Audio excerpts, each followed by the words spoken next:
Salut!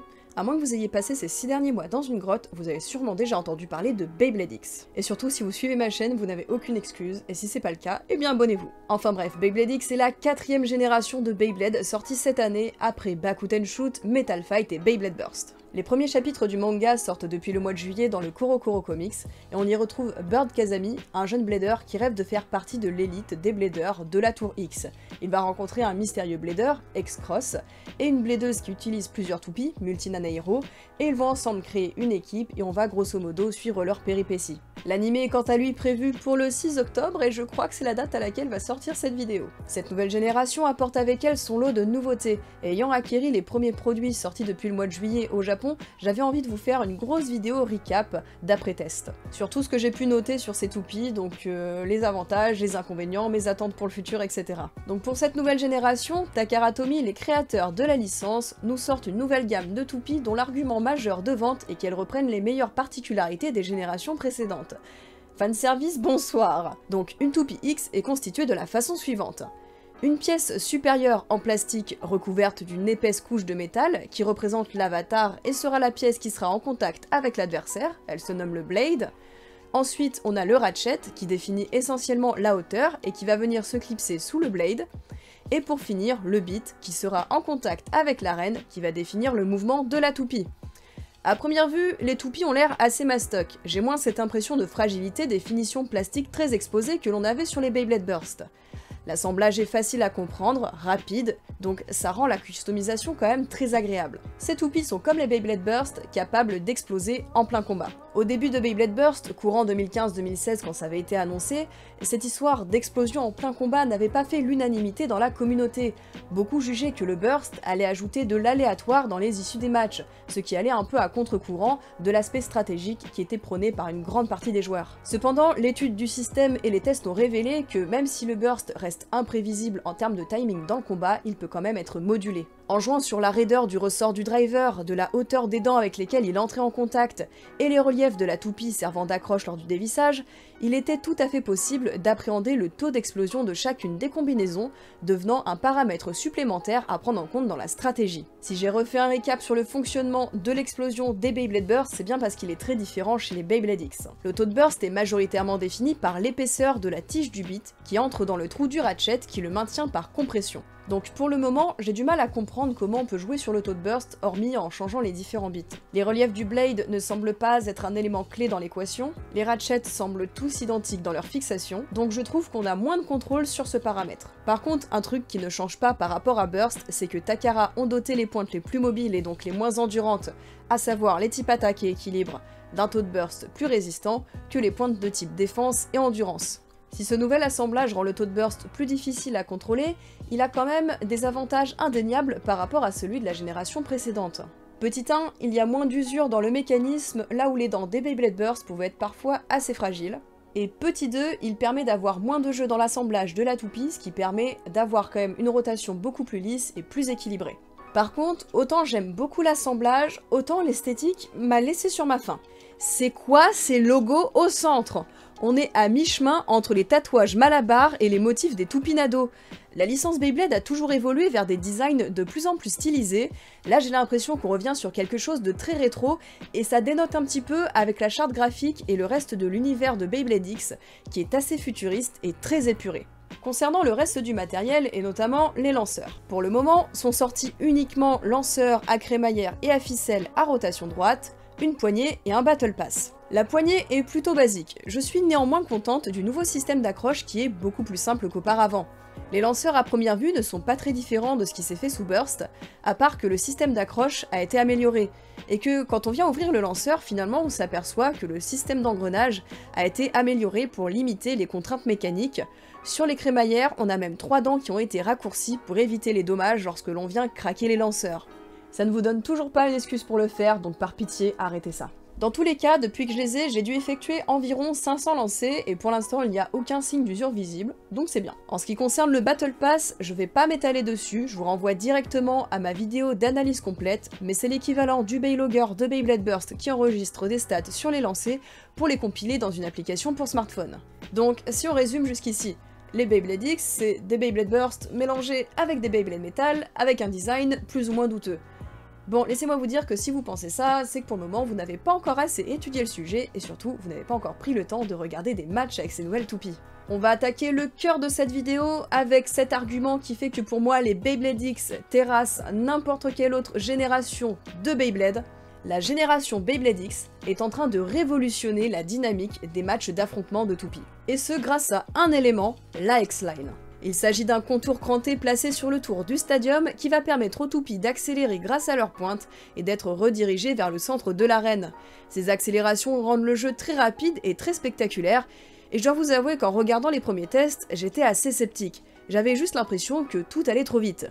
Il aura fallu que je reçoive les toupies, que je fasse des tests avec différentes configurations de combat pour réellement en comprendre l'intérêt. Mais d'abord, reprenons depuis le début.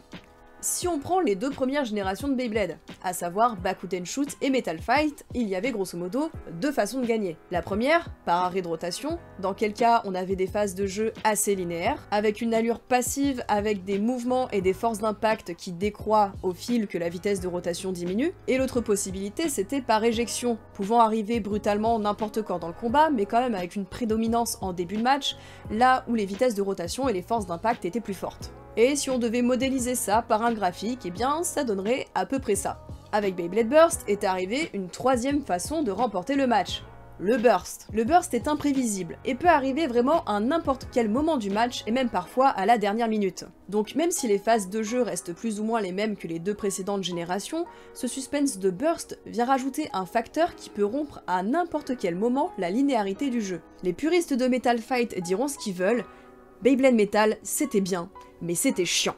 Certes, les toupies Burst n'ont pas le physique technique le plus parfait, mais le jeu était beaucoup moins linéaire et beaucoup moins chiant à regarder. Enfin ça c'est si les joueurs s'étaient pas amusés à jouer le spin steel pendant 7 ans, mais ça c'est encore un autre débat. Quoi qu'il en soit, j'étais obligée de vous parler des gameplays des précédentes générations de Beyblade pour que vous compreniez là où je veux en venir avec Beyblade X.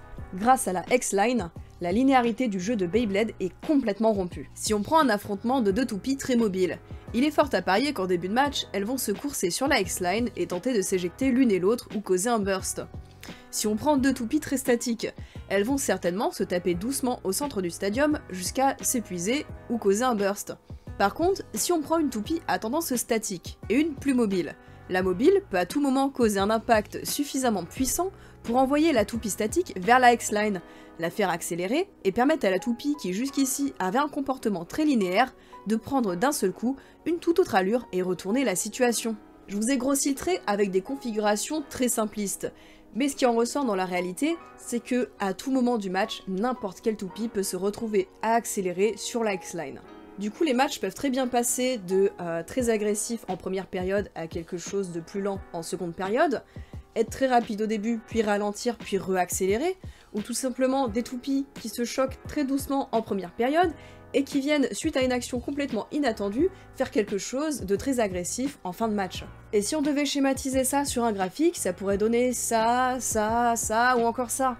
Donc le gameplay est beaucoup moins linéaire, beaucoup moins ennuyant à regarder, et c'est très plaisant de ne pas pouvoir prédire l'issue du match. Dans le stadium officiel actuel, un arrêt de rotation vaut 1 point, une éjection 2 points, un burst 2 points, et une éjection dans la extreme zone 3 points. Ce comptage vise à encourager les joueurs sur l'agressivité, je trouve ça assez pertinent. Après pour le moment, on ne peut pas encore avoir assez de recul sur l'équilibre du jeu, étant donné le peu de toupies sorties à ce jour et l'état de la scène compétitive qui vient tout juste de commencer. Quoi qu'il en soit, le gameplay de cette nouvelle génération de toupies est très prometteur, mais il y a toujours un mais. À première vue, on en a parlé au début de la vidéo, la construction des toupies est quand même assez mastoc, mais la violence des chocs qu'elles se prennent dans ce stadium est d'une violence encore jamais atteinte. Les toupies tournent très vite, elles se déplacent très vite, elles se heurtent très fort, parfois elles tombent l'une sur l'autre, et les pièces en gardent de sérieuses traces. En commençant par les blades. Bon, les parties métalliques prennent des déformations, mais pas beaucoup plus que leurs ancêtres les Metal Fight. C'est juste les angles qui s'arrondissent, rien de bien inquiétant. Par contre, par exemple, Dransword a ses côtés en plastique plus exposés aux impacts que les autres, et elle prend vraiment cher. Les ratchets, même s'ils sont placés en dessous, quand les toupies volent ou juste quand l'une est plus haute que l'autre, se retrouvent à prendre des impacts causant de grandes traces blanches et d'énormes déformations. Et pour finir, les bits prennent eux aussi des déformations directement sur la pointe, ce qui à terme pourra engendrer un changement sur les mouvements, soit directement sur la partie crantée, qui rendra moins efficace l'accélération sur la X-Line. Ces photos, ce sont les miennes, celles de mes toupies que j'ai déjà pas mal jouées, mais que j'estime quand même ne pas avoir poussé à bout. Du coup, je m'inquiète quand même quant à la durabilité des toupies. Dans tout ce que je vous ai montré, rien n'a changé de façon bien significative les performances des toupies. Il s'agit essentiellement de déformations. Par contre, mon ratchet de Dransword, lui, et je ne saurais pas l'expliquer, s'accroche beaucoup moins bien sur le blade, ce qui a tendance à faire exploser la toupie plus facilement de façon aléatoire. Et pour le coup, aucune casse visible, donc je pense que ça vient directement de la construction des ratchets, ce qui peut être plus inquiétant pour la suite. Tout comme les précédentes générations, Takara commence ici Beyblade X avec des toupies très basiques, mais on peut tout à fait imaginer qu'elles vont évoluer vers des toupies plus complexes par la suite, avec une décomposition de la toupie en un nombre plus important de pièces, ou l'ajout de nouvelles fonctionnalités comme à la sauce Beyblade Burst. Je pense notamment à une décomposition du blade en plusieurs parties comme c'était le cas par exemple avec les layers de Beyblade Burst. Pour les ratchets, je vois bien quelque chose avec la partie interne qui définit la hauteur et la partie externe qui serait amovible. Pour les bits, peut-être une complexification de la pointe au bout, même si je pense que la structure assez fine et l'espèce de roue crantée autour viennent quand même limiter un petit peu la créativité par rapport à ce qu'on pouvait faire avec les drivers Beyblade Burst. Bref, on peut tout imaginer, dans tous les cas j'espère que toutes ces évolutions se verront accompagnées d'une amélioration de la solidité. D'autant plus que depuis l'annonce de cette nouvelle génération, Takara semble vouloir changer un poil l'image de Beyblade en passant d'un jeu enfantin à un hobby sportif plus grand public. Et cette sportivisation de Beyblade pourrait peut-être passer par une uniformisation du jeu à l'échelle mondiale. Vous le savez, depuis que la licence Beyblade existe, Takara Tomy opère sur la zone Asie et vend des parts de marché à une marque tierce, en l'occurrence Hasbro, pour la zone occidentale. Et les zones gérées par Hasbro n'ont pas toujours été très bien traitées, notamment avec une qualité du matériel revue à la baisse et une scène compétitive moins développée, voire inexistante pour certains pays. D'après le premier communiqué commercial de Takara au lancement de Beyblade X en juillet, et un dernier communiqué récent de ADK qui gère les droits sur la licence, il semblerait qu'il n'y ait pas de Hasbro dans l'histoire, du moins leur nom n'est pas mentionné.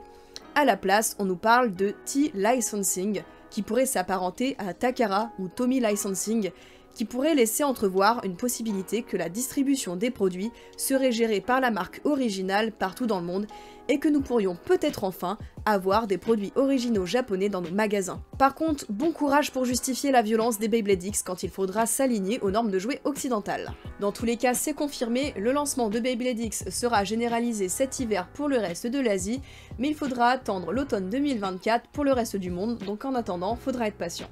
Malgré quelques petits défauts, cette génération reste très prometteuse et j'espère qu'elle sera bien reçue en Occident et que la scène compétitive va bien se développer. En tout cas, j'ai hâte de voir ce que nous réserve le futur. Et vous, que pensez-vous de Beyblade X? N'hésitez pas à partager votre avis dans les commentaires. Sur ce, c'était Ryuk et je vous dis à la prochaine!